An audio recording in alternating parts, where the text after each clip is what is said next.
হাজার মানুষ আহত হয়েছে, সহযোগিতা আহত হয়েছে। কারো হাত নেই, কারো পা নেই, কারো চোখ নেই, পঙ্গুতে জীবনবরণ করছে। অতএব আমরা মনে করছি এই স্বৈরাচার শেখ হাসিনা এই দেশে একটি স্বৈরতন্ত্র কায়েম করেছে। আমাদের স্পষ্ট বক্তব্য, বাংলার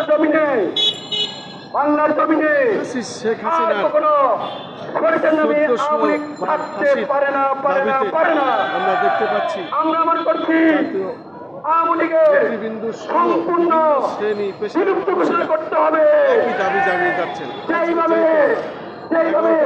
অনেক প্রাণ বিলুপ্ত হয়ে যায়, যেভাবে অনেক গোষ্ঠী বিলুপ্ত হয়ে যায়। সন্ত্রাসী গোষ্ঠী, সেই সন্ত্রাসী গোষ্ঠী হিসেবে আওয়ামী লীগের সম্পূর্ণ বিলুপ্ত ঘোষণা করতে হবে। আমরা আজকে এখানে এসেছি এবং কারণ ট্রাইব্যুনালে নাম্বার ওয়ান কারণ হচ্ছে অধিক শেখ হাসিনা কার্যকরের বিভিন্ন সকল গণহত্যাকারীরা মানুষেরা বাংলার মানুষকে গেটের সামনে এসে হত্যা করেছে। তাকে তো করছেন এবং তাদের দাবি হত্যাকারীকে আমরাও সকাল থেকে রাজধানী ঢাকার বিভিন্ন এলাকা ঘুরে রাজধানী ঢাকায় এখন এই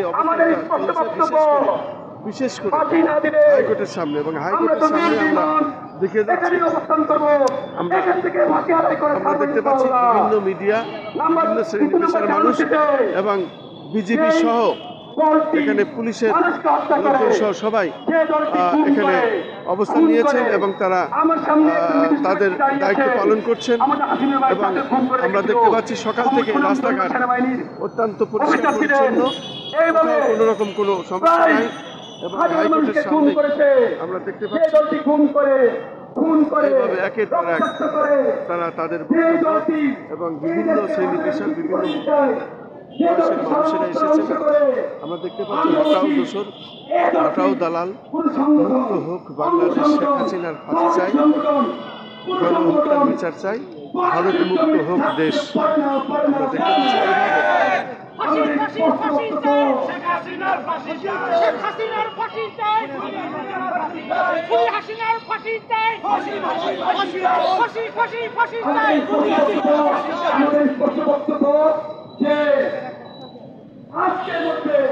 শুধু দর্শক, আমরা দেখতে পাচ্ছি হাইকোর্টের সামনে সকাল থেকে এইভাবে ব্যানার ফেস্টুন নিয়ে ভোরমুখ স্লোগান দিচ্ছেন এবং শেখ হাসিনার ফাঁসির দাবিতে এভাবেই চলছে। আমরা মূলত সেটাই ধারণ করছি, দেখানোর চেষ্টা করছি এভাবে ফাঁসির দাবি চলছে এবং ফাঁসির দাবিতে হাইকোর্টের সামনে এই মিছিল মানববন্ধন চলছে।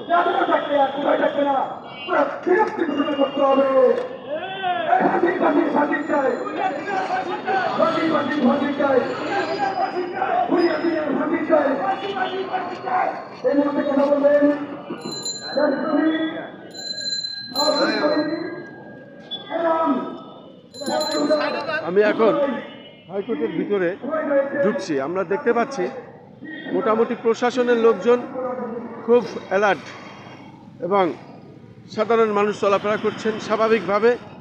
রাজধানী ঢাকায় সকাল থেকে বিভিন্ন স্পটে আমি ঘুরেছি এবং বিভিন্ন এলাকায় ঘুরে ঘুরে আমি দেখেছি রাজধানী ঢাকার মানুষ চলাফেরা করছেন স্বাভাবিক, কোনো রকম কোনো সমস্যা নাই, কোনো অসুবিধা নাই। এবং হাইকোর্টের ভিতরে ঢুকে আমি দেখতে পাচ্ছি আর কিছুক্ষণ পরেই 11টার পরেই রায় ঘোষণা হওয়ার কথা আছে। সে কারণে বিভিন্ন মিডিয়া, সেনাবাহিনী এবং সাধারণ মানুষ অপেক্ষারত অবস্থায় আছেন কখন রায় ঘোষণা হয়। এবং শেখ হাসিনা এই খুনি ফ্যাসিস্ট শেখ হাসিনার ফাঁসির দাবিতেই আজকে হাইকোর্টের সামনে আমরা দেখতে পাচ্ছি এভাবেই মুহুর্মুহুর স্লোগান এবং তারা বেকায়দা অবস্থানে তারা তাদের কথা ব্যক্ত করছেন।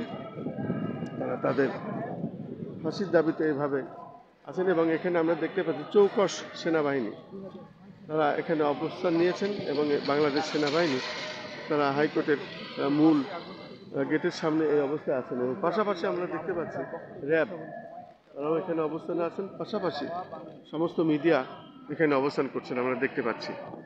আমি খন্দকার মাসুদুজ্জামান, ধারাবাহিকভাবে আমরা এটা প্রচার করছি। সকাল থেকে আমরা দেখতে পাচ্ছি আজকে সকাল থেকে রাস্তাঘাট পরিষ্কার পরিচ্ছন্ন এবং এই 11টার পরে রায় ঘোষণা হওয়ার কথা আছে।